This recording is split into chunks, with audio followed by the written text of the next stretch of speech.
Hello friends, तो N K Prajapati classes में आपका स्वागत है। तो आज का टॉपिक है, आज हम पढ़ेंगे सिंधु घाटी सभ्यता की प्रमुख स्थलों के बारे में। तो सबसे पहला जो स्थल है वो हड़प्पा।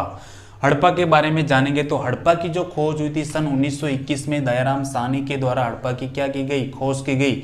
हड़प्पा की खोज किसने की थी? सन 1921 में दयाराम साहनी के द्वारा। हड़प्पा जो स्थल है वो कहाँ स्थित है? तो रावी नदी के तट पर स्थित कौन सा स्थल है? हड़प्पा।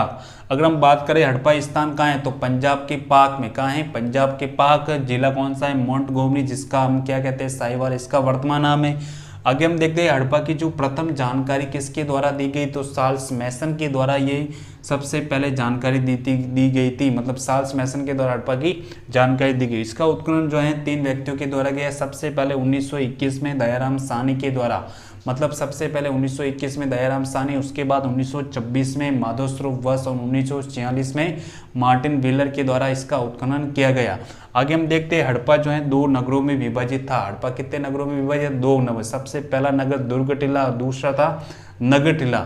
दुर्ग टीले से में क्या किया, तो दुर्ग टीले को मार्टिन व्हीलर ने क्या कहा? Mount AB.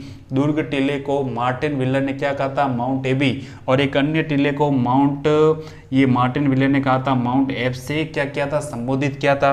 आगे हम देखें दुर्ग टीले से स की पंक्तियों में क्या मिलते? 12 अनागार मिलते। मतलब स की पंक्तियों में कुल कितने अनागार मिले थे हड़प्पा से? तो 12 अनागार, जिसमें से उन अनागारों में से गेहूं व जौ के प्रथम साक्ष्य जो कि हमें प्राप्त हुए। गेहूं व जौ के प्रथम साक्ष्य भी कहां से प्राप्त होते हैं? हड़प्पा से। संपूर्ण सैंधव सभ्यता का दूसरा सबसे बड़ा स्थल माना जाता है। संपूर्ण सैंधव सभ्यता का दूसरा सबसे बड़ा स्थल कौन सा है? तो हड़प्पा का अनागार। और सबसे बड़ा कौन सा है? लोथल का गोदीवाड़ा। आगे हम देखते हैं संपूर्ण से सबसे दूसरा सबसे बड़ा स्थल हड़प्पा सभ्यता का सबसे बड़ा जो सार्वजनिक स्थल है वो कौन सा है? अनागार। आगे हम देखते हैं दुर्ग टीले से प्रशासनिक भवन के भी साक्ष्य मिलते हैं। मतलब प्रशासनिक भवन पर मतलब सरकारी जो कर्मचारी के भवन के भी क्या मिलते हैं? साक्ष्य मिलते हैं। मजदूरों के आवास के साक्ष्य, श्रमिक आवास के साक्ष्य भी मिलते हैं। 16 विशाल तांबे की भट्टियों के साक्ष्य भी कहाँ से मिलते हैं? हमें हड़प्पा से मिलते हैं। और कुत्ते की पित्तल की मूर्ति के साक्ष्य भी हमें कहाँ से मिलते? हड़प्पा के दुर्ग टीले से मिलते। आगे हम देखते हैं दूसरा देखते हैं नगर टीले से कौन कौन से साक्ष्य मिले। सबसे पहले अगर बात करें तो नगर टीले की दक्षिणी भाग से 2 कब्रिस्तान प्राप्त हुए। सबसे पहले कब्रिस्तान का नाम था कब्रिस्तान एस और दूसरे का था R37। कनिंगम को यूनिकॉर्न की मोहर भी कहाँ से मिली थी? नगर टीले से मिली थी। ऐसी मोहर जिस पर गरुड़ का अंकन था वह भी मोहर कहाँ से मिले थे? नगर टीले से। लकड़ी की कब्र के साक्ष्य भी हमें कहाँ से मिले थे? हड़प्पा से। आगे हम देख प्रत्येक घर से शौचालय के साक्ष्य भी मिलते हैं हड़प्पा से। और ऋग्वेद में हड़प्पा को क्या कहा गया? हरियूपिया कहा गया। क्या कहा गया? हरियूपिया। ऋग्वेद में हड़प्पा को क्या कहा गया? हरियूपिया। इंपॉर्टेंट चीज क्या है कि स्टुअर्ट पिगट ने हड़प्पा को सिंधु सभ्यता की जुड़वा राजधानी भी कहा है। स्टुअर्ट पिगट ने ये हड़प्पा को जुड़वा राजधानी भी कहा है। आगे देखते हैं हड़प्पा को तोरण द्वार भी कहा जाता है और हड़प्पा को अर्ध औद्योगिक नगर की संज्ञा भी दी गई है। आगे हम देखते हैं अन्य अवशेषों के बारे में और भी कौन कौन से अवशेष मिले। तो सबसे पहले हड़प्पा से सोने के हारों के आहार मिले।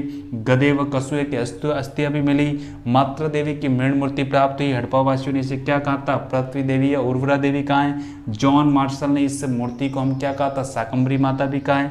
मानव के साथ बकरे के समाधान के साक्ष्य, कांसे का दर्पण, मेकअप बॉक्स, सर्वाधिक अभिलेख युक्त मोहरें भी कहाँ से मिली थी? हड़प्पा से मिली। तांबे की मोहर, कटार के साक्ष्य भी हड़प्पा से। गठिया रोग के साक्ष्य भी हमें कहाँ से मिलते? हड़प्पा से मिले। शंख का बना बैल भी यही मिला था। पुरुष के धड़ की पाषाण प्रतिमा भी हमें कहाँ से मिली थी? हड़प्पा से। और ईंटों की वृत्ताकार चबूतरे के साक्ष्य भी हमें कहाँ से मिलते? तो हड़प्पा से। आगे हम देखते हैं 2 पाषाण प्रतिमा के साक्ष्य भी मिलते हैं, जिसमें पहला लाल पत्थर मानव की मूर्ति और दूसरा था काले पत्थर मानव की मूर्ति भी कहाँ से मिलती? हड़प्पा से। बर्तन पर मछुआरा का चित्र भी कहाँ से मिला था? हमें हड़प्पा से। तांबे का पैमाना हड़प्पा से। कब्रिस्तान संस्कृति के साक्ष्य भी मिलते हैं। और आगे हम देखते हैं कि विदुषों की कब्र के साक्ष्य भी हमें कहाँ से मिलते हैं? तो हड़प्पा से। तो ये हमारा पूरा का पूरा टॉपिक आज हमने जाना हड़प्पा के बारे में। अगर आपको वीडियो अच्छा लगा हो तो चैनल को सब्सक्राइब कीजिए, लाइक कीजिए, कमेंट